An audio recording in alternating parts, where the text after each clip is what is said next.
सतत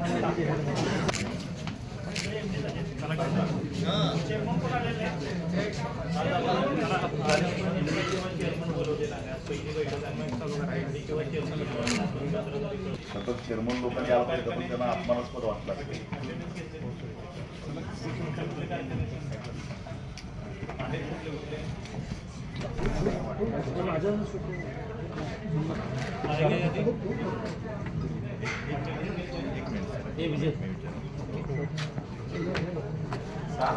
सात लोकांचे एमडी नाहीये प्रतिनिधी आहे असं सांगा बरं। सात कारखाने कोणकोणते एमडी नाही अधिकार नाही साहेब। चेअरमन सोडून इतरांना कुणाला अधिकारच नाही।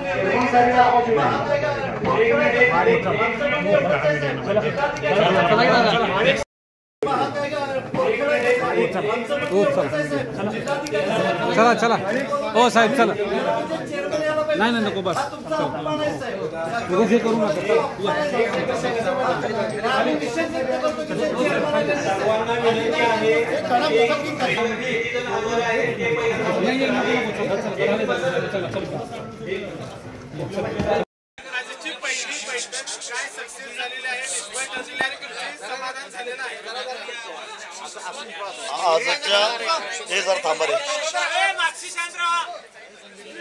आजच्या बैठकीमध्ये प्रामुख्यानं 2-3 विषयावर चर्चा झाली।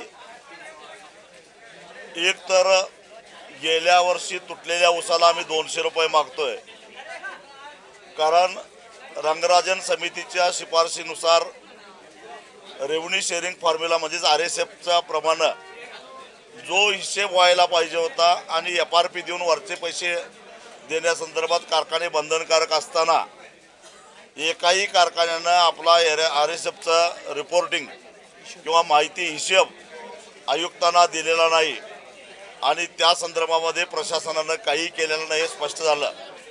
एक तर कारखान्यांनी 200 रुपये आता आम्हाला द्यावेत आणि नंतर RSF प्रमाणे आमच्यावर निघाले पैसे आम्ही परत द्यायला तयार आहोत, पण आता तुमच्या हिशेबाची वाट बघायला तयार नाही। 200 रुपये सुद्धा कारखान्याचं धुराडं पेटून देणार नाही जोपर्यंत मी आता मुद्दे उपस्थित जे केलेले आहे त्याचा खुलासा होत नाही तोपर्यंत आम्ही होऊन देणार नाही। या बाबतीत आमचं सगळ्यांचं एकमत आहे। शेतकरी एकजुटीचा विजय असो। दरावर तोडगा काढण्यासाठी बैठक बोलावली होती। गेल्या 4 ते 5 दिवसापासून कशा पद्धतीचं वातावरण जिल्ह्यात आहे ते बघतोय, मात्र या बैठकीला एकही कारखान्याचे चेअरमन उपस्थित नव्हते।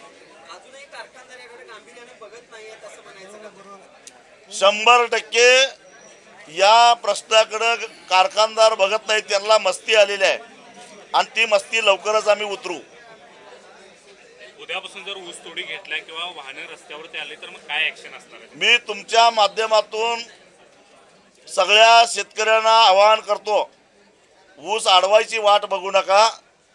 या लोकांनी कायदा धाब्यावर बसून शेतकऱ्यांना लुटायचा उद्योग केलेला आहे, त्यामुळं जोपर्यंत निर्णय होत नाही तोपर्यंत शेतकऱ्यांनी तोडी घेऊ नयेत असे तुमच्या माध्यमातून सगळ्या शेतकऱ्यांना मी आवाहन करतो।